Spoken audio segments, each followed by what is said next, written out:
India के top 10 brokers पूरे market size का 80 to 85% शेयर कैप्चर करके बैठे हैं। जब भी आप कोई शेयर खरीदते हैं तो डायरेक्टली आपके डीमैट अकाउंट में नहीं आता है, एक प्रोसेस फॉलो होता है और इसी प्रोसेस के अंदर कई बार पास्ट में लूपहोल्स मिले हैं।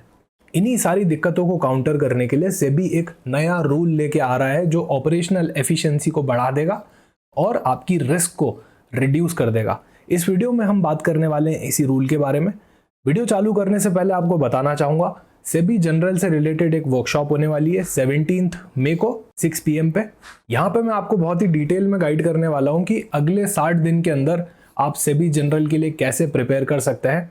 So if you want to brighten your chance to get into this building, I invite you to join this workshop. Registration link आपको डिस्क्रिप्शन में मिल जाएगा। चलिए अब डिस्कशन को चालू करते हैं। सबसे पहले बात करते हैं कि इस पूरे प्रोसेस के अंदर लूपहोल्स क्या आते हैं। तो जब भी कोई बायर और सेलर ट्रांजैक्शन करते हैं स्टॉक एक्सचेंज पे, तो बायर के अकाउंट में डायरेक्टली शेयर क्रेडिट नहीं हो जाते, एक प्रोसेस फॉलो होता है। सेलर से सबसे पहले जाते हैं वो सेलर के ब्रोकर के पास, उसके बाद क्लियरिंग कॉर्पोरेशन, डिपॉजिटरी और वापस बायर का ब्रोकर, ये सारी पार्टीज बीच में आती हैं। तो जब क्लियरिंग कॉर्पोरेशन बायर के ब्रोकर को शेयर्स भेजता है तो वो ब्रोकर के पूल अकाउंट के अंदर शेयर्स डिपॉजिट करता है पहले, फिर ब्रोकर के पूल अकाउंट से बायर के पास जाते हैं। सारा का सारा टेंशन यहाँ पे ब्रोकर के पूल अकाउंट से एमिनेट होता है। यही वो जगह है जो आपके लिए एक रिस्क बन सकता है। इसी ब्रोकर पूल अकाउंट का फायदा उठा के ब्रोकर्स काफी बार फ्रॉड करते हैं। ऐसे कुछ फ्रॉड्स की बात करें तो सबसे पहला नाम आता है कार्वी स्टॉक ब्रोकिंग का। यहाँ पे कार्वी स्टॉक ब्रोकिंग ने अपने क्लाइंट की सिक्योरिटीज को कोलैटरल रख दिया था और उसके ऊपर लोन उठा लिया था। बेसिकली आपकी ही सिक्योरिटी को एक ब्रोकर ने कोलैटरल रखा बैंक में और उस पर लोन उठा के काफी सारे बिजनेसेस के अंदर यूज कर लिया। और ये फ्रॉड था कम से कम 2000 करोड़ प्लस का।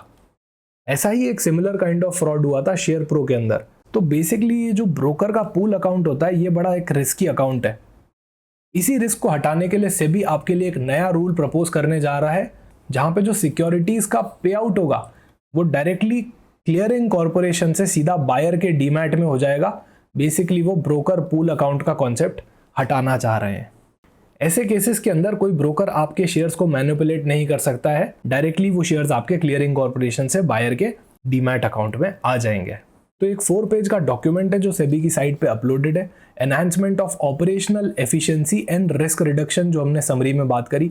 अब रिस्क रिडक्शन तो इससे हो गया क्योंकि ब्रोकर के पूल अकाउंट में शेयर गए ही नहीं, डायरेक्टली आपके अकाउंट में आ गए।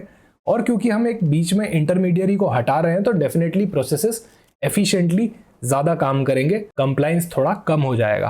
तो एक ड्राफ्ट सर्कुलर है जो आपको सेबी की साइट पे मिलेगा। इसके लिए सेबी ने सजेशंस भी मांगे हैं सबसे। तो डेफिनेटली अब जिस ऑर्गेनाइजेशन में आप अपना पूरा करियर बनाना चाह रहे हैं, उनकी इस एक्टिविटीज में भी आपको पार्टिसिपेट फ्रीक्वेंटली करना चाहिए।